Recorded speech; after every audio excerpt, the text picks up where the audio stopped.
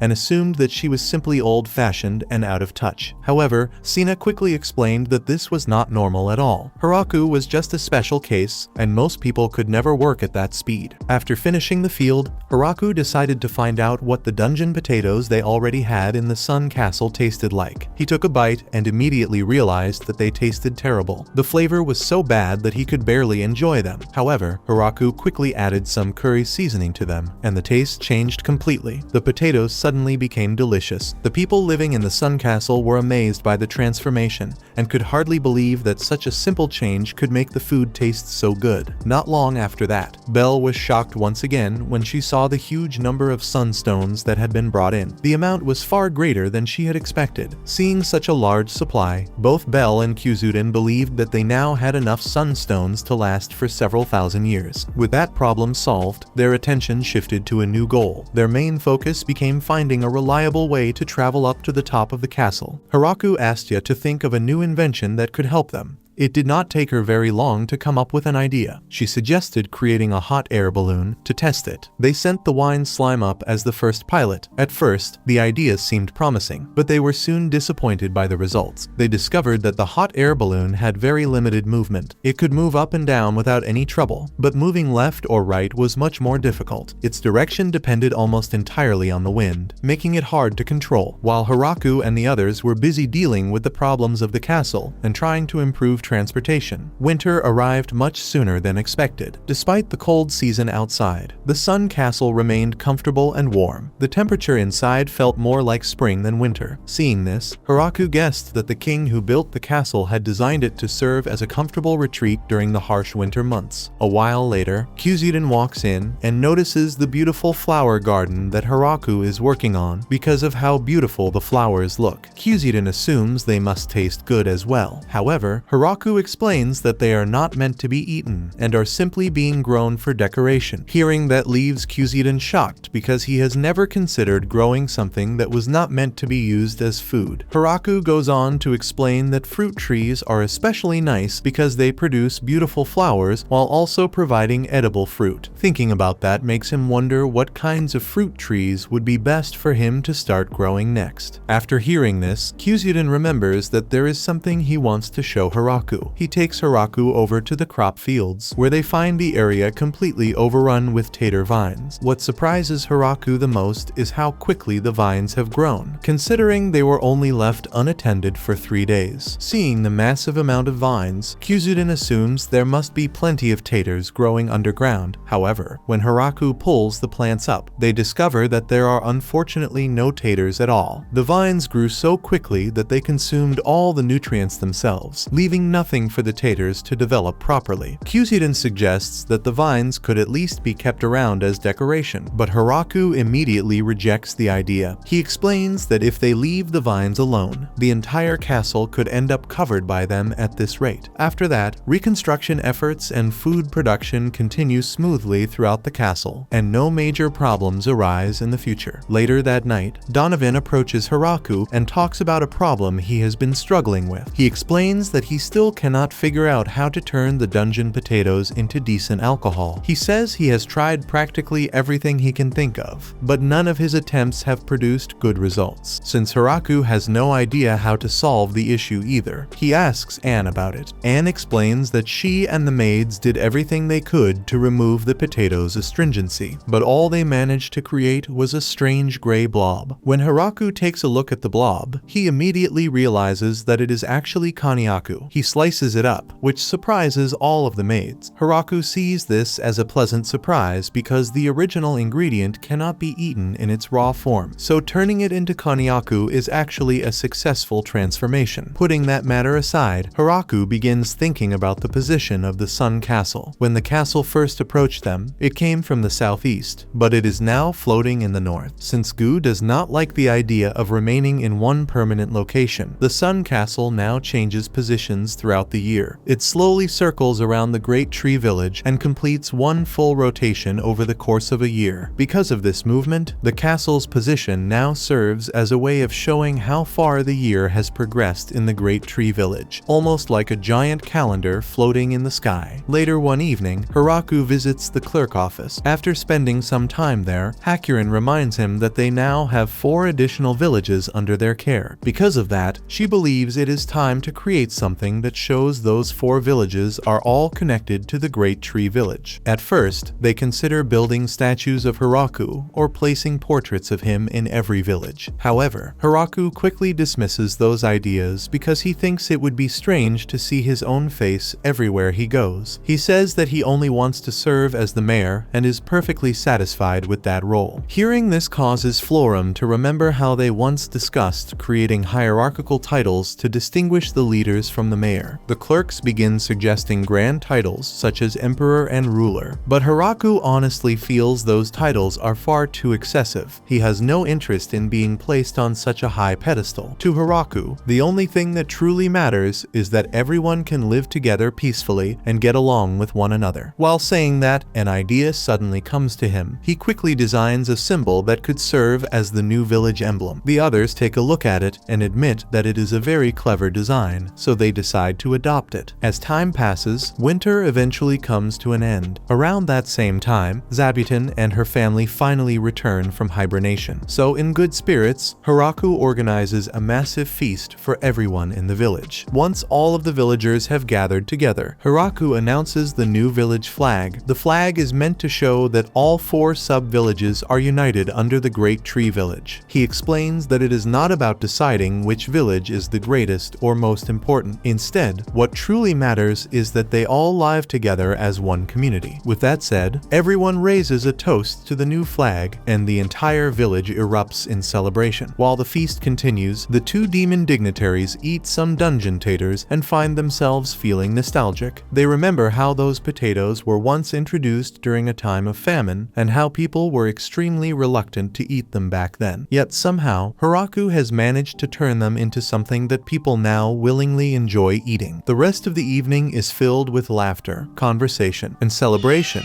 as the villagers enjoy themselves to the fullest. Later on, Lucy approaches Hiraku and asks him how he is doing. Hiraku admits that being the mayor is much harder than he ever expected. Being responsible for so many people has never really suited his personality. However, now that he has an entire community depending on him, he knows he cannot avoid that responsibility. Because of that, he has dedicated himself to making sure everyone in the village can live safely and happily. This was the end. Subscribe to not miss more recaps and watch the next video on screen.